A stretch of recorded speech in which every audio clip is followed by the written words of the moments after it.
네, 최근 영국에서 유전자 편집 기술이 세계 최초로 승인되면서 지금 주식시장이 들썩거리고 있습니다. 우리나라에도 툴젠이 관련주로 주목을 받고 있는데요. 툴젠 이외에 인트론 바이오와 관련해서 오늘 관련된 소식 알아보도록 하겠습니다. 자, 지금 지난주에 우리 석 기자님이 유전자 편집 기술 이야기한 뒤로 승인이 났습니다.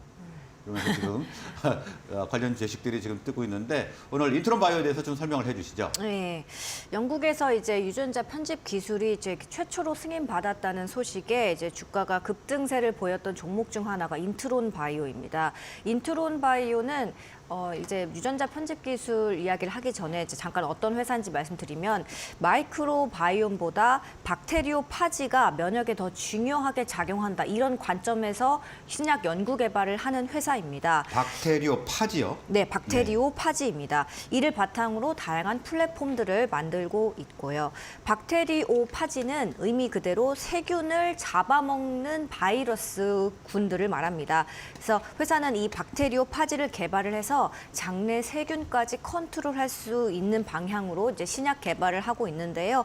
박테리오 파지를 이제 잘 가공만 해서 개발을 시키면 이 인간의 면역 기능을 향상시킬 수 있는 신약을 개발할 수 있다. 이런 개념에서 이제 R&D를 하고 있는 겁니다. 네, 그러면 이 박테리오 파지, 세균을 잡아먹는 바이러스다 이렇게 말씀을 해주셨는데 유전자 편집 기술과는 어떤 관계가 있는 겁니까?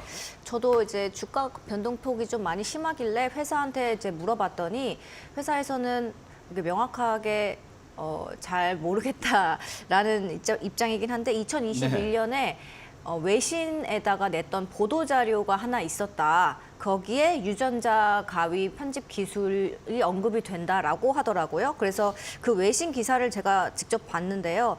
이제 박테리오 파지의 유전자 가위 기술을 활용을 해서 더욱 우수한 성능을 보유한 플랫폼 개발을 마쳤다라는 내용이 쓰여 있더라고요. 그러면 2년 전에 나왔던 이 보도자료 하나를 가지고 2년 뒤에 지금 주가가 움직인다는 얘기인가요?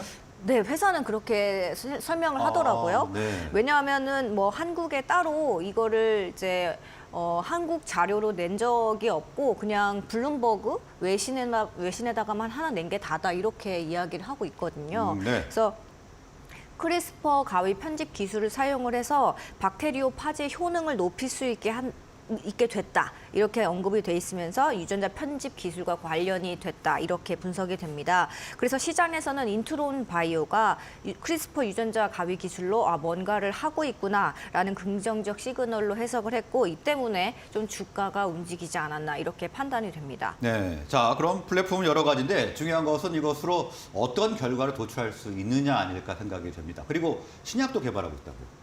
네, 그렇습니다. 이제 유전자 가위 편집 기술과 이제 관련된 건 사실 좀 테마주 성격이 강하고 이제 인트론 바이오가 지금 본업인 신약 개발을 이제 하고 있는데 여기에 대한 성과도 조금 주목할 만해서 이제 내용을 같이 가져와 봤습니다. 인트론 바이오는 이제 박테리오 파지가 세균을 죽일 때 쓰는 단백질 효소인 엔도리신을 활용해서 신약을 개발하고 있는데요.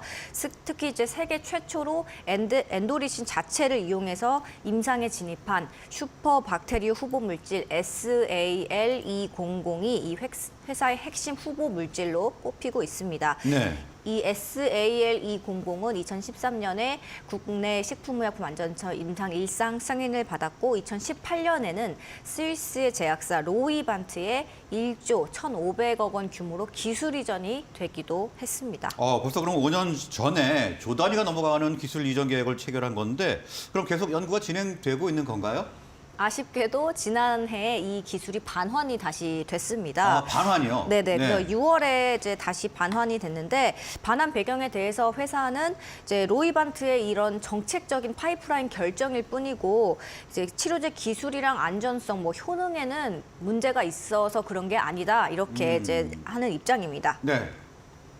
그러면 뭐. 예. 자 그러면 회사의 설명대로 뭐 기술성이나 안전성에 문제가 없다면 다시 뭐 기술을 이전할 수도 있겠네요. 네, 그렇습니다. 맞습니다. 그래서 당장 지난달 31일 날 인트론 바이오가 스위스 제약사 바실리아라는 곳과 기술 이전 조건부 옵션 계약을 체결을 해서 또 이제 화제가 됐습니다. 다만 이번 옵션 계약은 이제 말 그대로 옵션이 달린 조건이 달린 계약인데요. 임상 이상에서 용량 조정 여부를 어떤 내부 평가를 바실리아가 해서 이 조정 여부를 조정을 할 수 있는지에 대해서 어떤 특정 기준을 이 SAL 200이 통과를 하면 기술 이전 본계약을 하겠다라는 네. 이런 조건부 계약이 걸린 겁니다. 그래서 두 회사가 이 조건부 계약을 하는 유지하는 기간은 1년이에요. 그러니까 물질을 받고 바실리아가 1년 정도 이 물질로 자체 내부 평가를 할 수 있는 거고요. 이 1년이 지나면 본계약을 체결할 수 있을지 아닐지가 이제 판가름이 난다는 이야기입니다. 네, 그러니까 바실리아가 원하는 결과가 나와야 네네네. 본계약을 체결할 수 있다 이런 예. 이야기인데 자 이렇게 옵션이 걸려 있으면 아무래도 좀 불확실성이 있는 거 아니겠습니까? 안 될 수도 있는 상황이잖아요. 네, 그렇습니다만 회사는 일단 후보 물질에 대해서 굉장히 자신이 있다라는 입장이고 계약 네. 상대방이랑 이제 미리 본 계약의 체결 규모까지 좀 미리 이야기를 해놨을 만큼 이제 신뢰가 조금 이제 탄탄하게 쌓여 있는 상황이다. 그래서 본 계약 체결 과정도 좀 순조롭게 진행될 것 같다. 이런 입장을 밝히고 있습니다. 네. 그래서 이제 시장에서는 그럼 본 계약 체결하면 그 규모가 얼마 정도 될 것 같은데요? 라는 이제 의문이 좀 많이 나오는데 인트론 바이오는 본 계약 규모에 대해서는 계약상 밝히지 않고 있지만 업계에서는 한 8천억 원 규모가 될 것 같다. 이렇게 추정을 하고 있어요. 그래서 이거는 왜 이런 수치가 나온 이유는 애초에 이제 2018년에 인트론 바이오가 스위스의 로이반트랑 처음에 맺었던 그 계약 규모가 이제 8천억 원 수준이거든요. 네. 그러니까 이번에도 이제 그런 수준으로 계약이 되지 않을까 뭐 이런 추측이 나오고 있는 겁니다. 인트론 바이오는 방금 말씀드렸듯이 후보 물질에 자신이 있다. 그렇기 때문에 본 계약까지 과정은 순조롭게 진행될 것이다. 이렇게 판단을 하고 있고요. 또 SAL200이 처음에 기술 이전이 됐을 때는 임상 초기 단계였지만 지금은 미국 FDA 임상 이상 승인을 받았고 임상 이상 진입을 앞두고 있고 또 그동안 이제 로이반트가 수백억 원을 투자하면서 이 데이터를 좀 쌓는데 좀 많은 도움을 줬기 때문에 자산 가치는 오히려 상승했다. 이렇게 회사는 보고 있습니다. 네, 그러니까 본 계약은 아니지만 그래도 확률이 높은 조건부 계약이다 이렇게 이야기를 하고 있는 상황인데 아무래도 로이반트와 관련된 내용이 사실 오버랩이 좀 되거든요. 아무래도 좀 실패할 수도 있는 그런 상황이 될 수 있을 텐데 자 혹시 과거에 국내 바이오 벤처에도 이런 비슷한 계약을 한 적이 있습니까?